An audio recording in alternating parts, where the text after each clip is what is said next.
Olá IPCA, hoje é quinta-feira, dia 23 de outubro de 2014.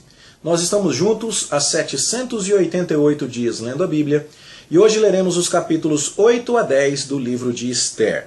Você tem acompanhado a história do livro e sabe que este livro fala de uma grande perseguição levantada contra os judeus na época do Império Persa. É uma ilustração da batalha espiritual que está em jogo, algo que já foi mencionado para nós, por exemplo, quando o anjo que vem trazer resposta às orações de Daniel é barrado pelo príncipe da Pérsia. Fica claro então que o sofrimento e as lutas do povo de Deus no processo de restauração do cativeiro tem uma conotação espiritual muito clara. Aliás, o próprio profeta Daniel vai dizer que a cidade seria reconstruída, mas em tempos de muita angústia. E enquanto a cidade de Jerusalém caminha numa lenta marcha de reconstrução, nós vamos ver que na capital do Império Persa se levanta uma grande perseguição generalizada contra todos os judeus do Império. Uma perseguição que tem raízes históricas muito antigas, que remonta à época de Moisés, quando Amaleque perseguiu o povo de Israel pela retaguarda e o atacou. E foi necessário que o general Josué vencesse no campo de batalha, mediante a intercessão de Moisés, que permanecia com as mãos erguidas, sendo sustentadas, cada uma das suas mãos, por Arão e Ur. Então a gente se lembra disso, e se lembra que esta guerra não encerrada teve um novo capítulo na vida de Saul, que recebeu como primeira ordem a missão de exterminar os amalequitas, fazendo a justiça de Deus. No entanto, Saul não matou o rei Agag e ainda trouxe despojo da guerra que empreendeu. Foi por isso que Saul foi recusado. E agora temos Mordecai, que descende de Saul, e Amã, que descende dos amalequitas, que descende de Agag, vivendo o episódio final deste confronto. Como vimos nos 7 primeiros capítulos, Esther e Mordecai, mediante fidelidade, coragem, uma percepção espiritual muito profunda das coisas, foram bem-sucedidos em exterminar Amã, o mentor do plano da execução dos judeus, o grande inimigo da nação. No entanto, como você deve se lembrar do livro de Daniel, um decreto de um rei persa não se pode revogar. O Amã estava morto, mas ele tinha, quando em vida, usado o anel de Xerxes, o anel do rei Assuero, para fazer um decreto que autorizava todo mundo a matar os judeus. Esse decreto tinha um prazo certo. Nós lemos lá no capítulo 3 que Amã lançou sortes, verso 7 do capítulo 3, para saber que dia era o melhor para fazer esse ataque contra os judeus. E nós descobrimos que a melhor data que foi apontada por esse sorteio, chamado Pur, a melhor data era o 12º mês.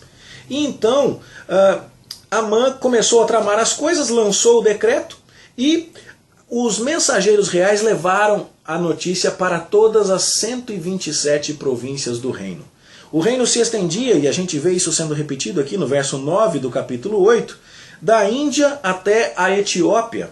Era um reino extremamente vasto e era, portanto, necessário esse tipo de planejamento. Estávamos no primeiro mês do ano e para que no 12º mês todo inimigo dos judeus tivesse autorização de exterminá-los, era necessário mandar uma ordem. Não ia ser um extermínio bagunçado, era para ser um extermínio num só dia. Amã queria fazer o serviço todo de uma vez só. E o plano estava em marcha. Amã foi contido.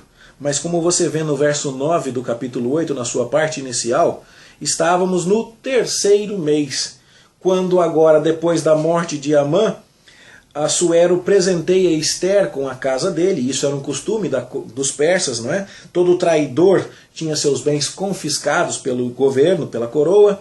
E então ficou vaga a posição de segundo homem no reino, e foi justamente Mordecai quem recebeu o anel real que tinha sido tomado de Amã. E mais uma vez nós vemos aqui pessoas do povo de Deus ocupando altos escalões do governo do mundo, como foi com José, que se tornou o segundo no Egito, ou como foi com Daniel, que se tornou grande na corte de Nabucodonosor e depois na corte de Dario persa também.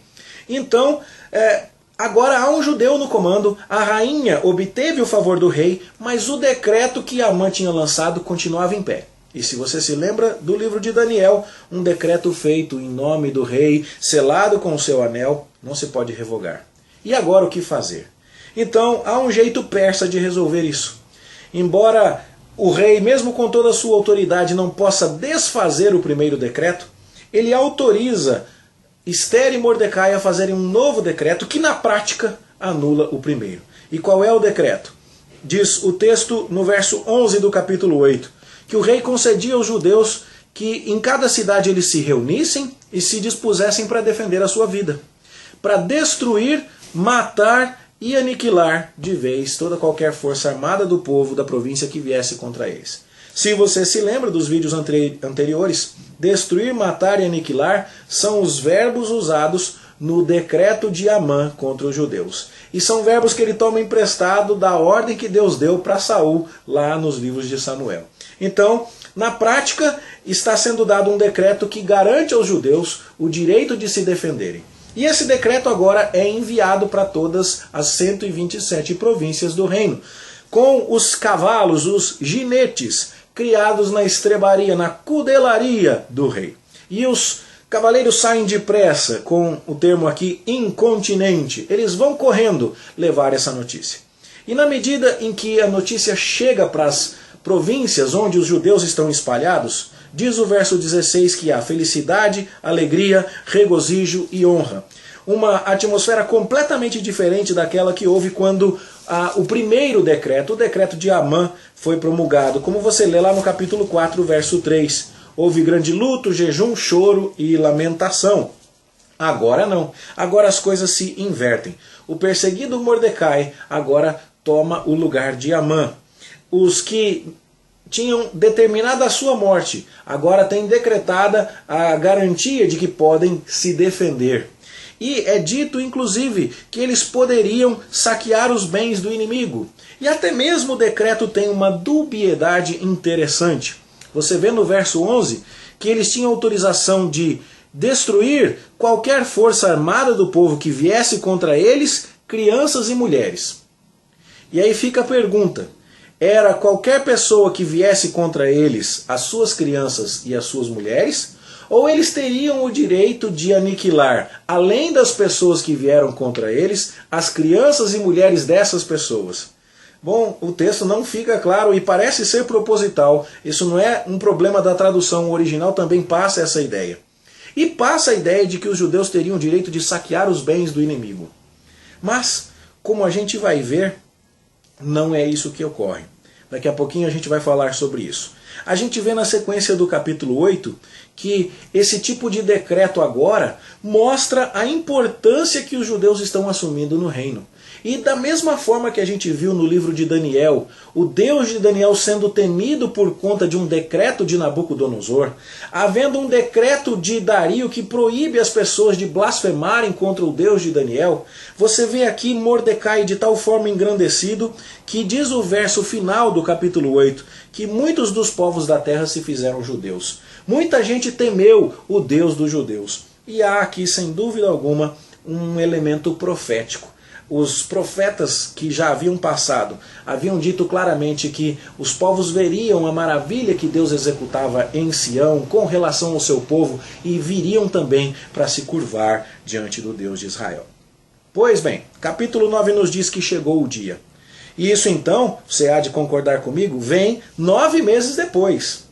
Então pense comigo, no primeiro mês, Amã lança sortes, lança o Pur. E entre o primeiro e o terceiro mês acontecem os fatos dos capítulos, até o capítulo 7. E então, Amã morre, enforcado na forca que ele preparou para Mordecai. Mordecai assume o posto e dá um novo decreto no mês terceiro. Só que a notícia vai para todas as províncias, há alegria, mas o fatídico dia chega. Como diz o verso 1 do capítulo 9, é o dia 13 do 12º mês. E quando esse dia chega, em vez de judeus serem assassinados por seus inimigos, sucede o contrário. Os judeus é que se tornam senhores daqueles que os odiavam. E isso tudo traz uma grande fama para os judeus, para Mordecai, que ia se tornando cada vez mais poderoso. Então, todas essas circunstâncias vão dando um testemunho do poder de Deus, do Deus de Israel, ao mundo inteiro. O verso 5 resume para nós a história, dizendo que os judeus feriram todos os seus inimigos com matança, com destruição, que eles mataram 500 homens na cidadela de Suzã, mataram todos os 10 filhos de Amã, que era o inimigo dos judeus, mas enfatiza-se aqui no verso 10, no verso 15 e no verso 16, que os judeus em momento algum tocaram nos despojos. E isso é muito importante porque...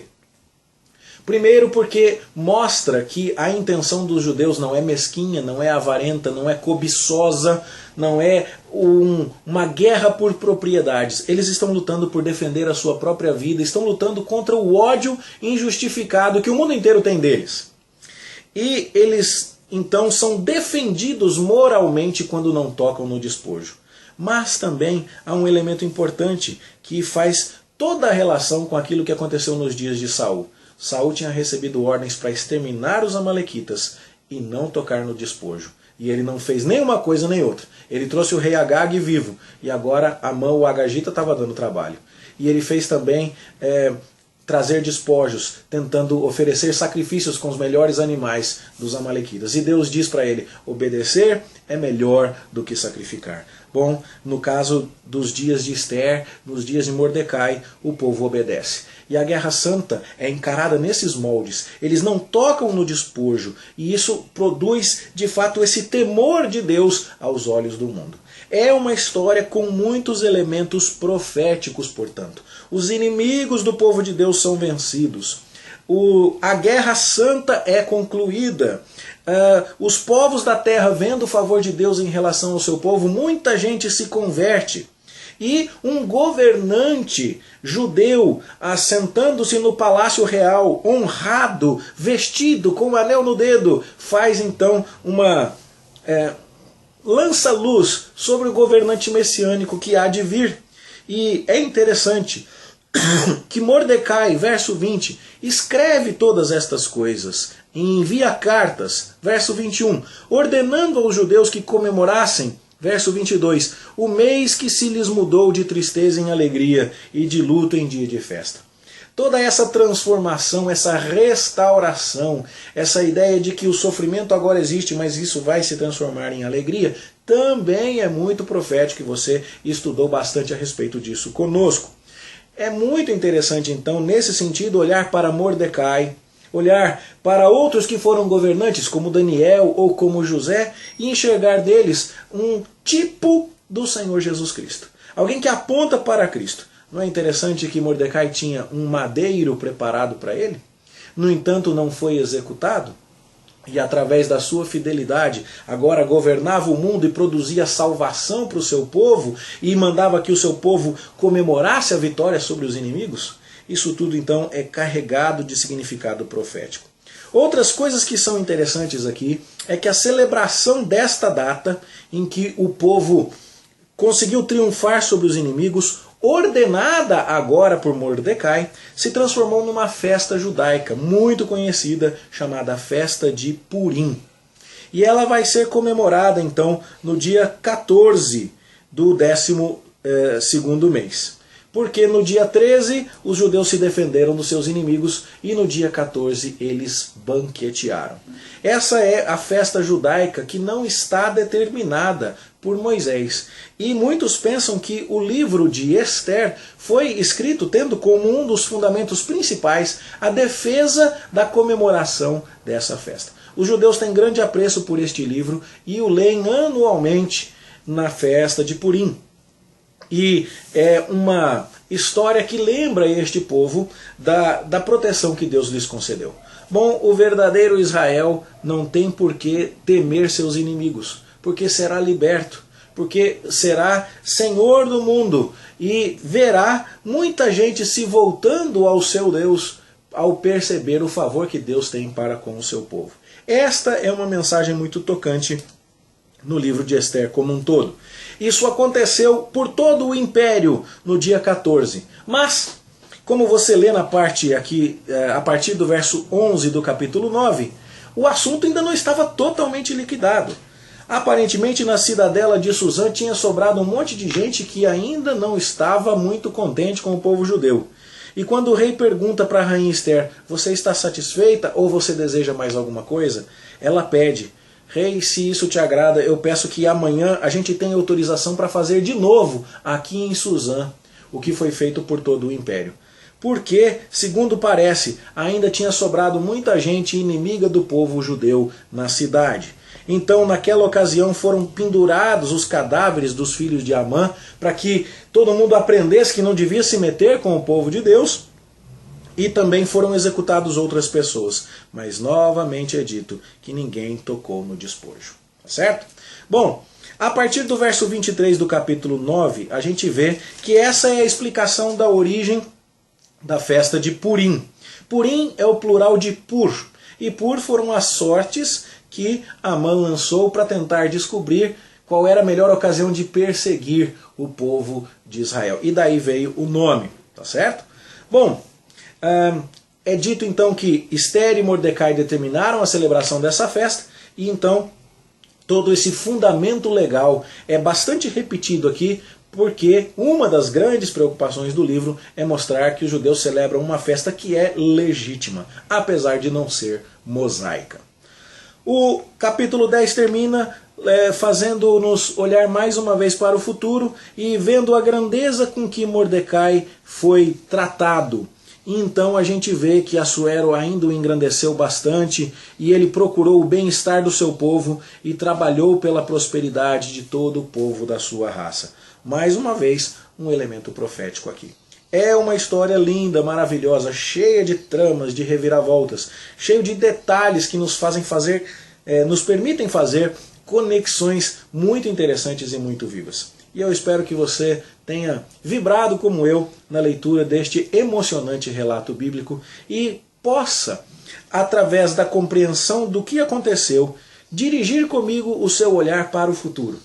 Nós temos aquele que é maior ainda do que Mordecai. Aquele que é o governante de toda a terra, que nos garantiu vitória sobre os nossos inimigos, que vai nos dar tudo aquilo de que precisamos, que vai nos dar uma grande comemoração no banquete da sua vitória sobre todos os inimigos.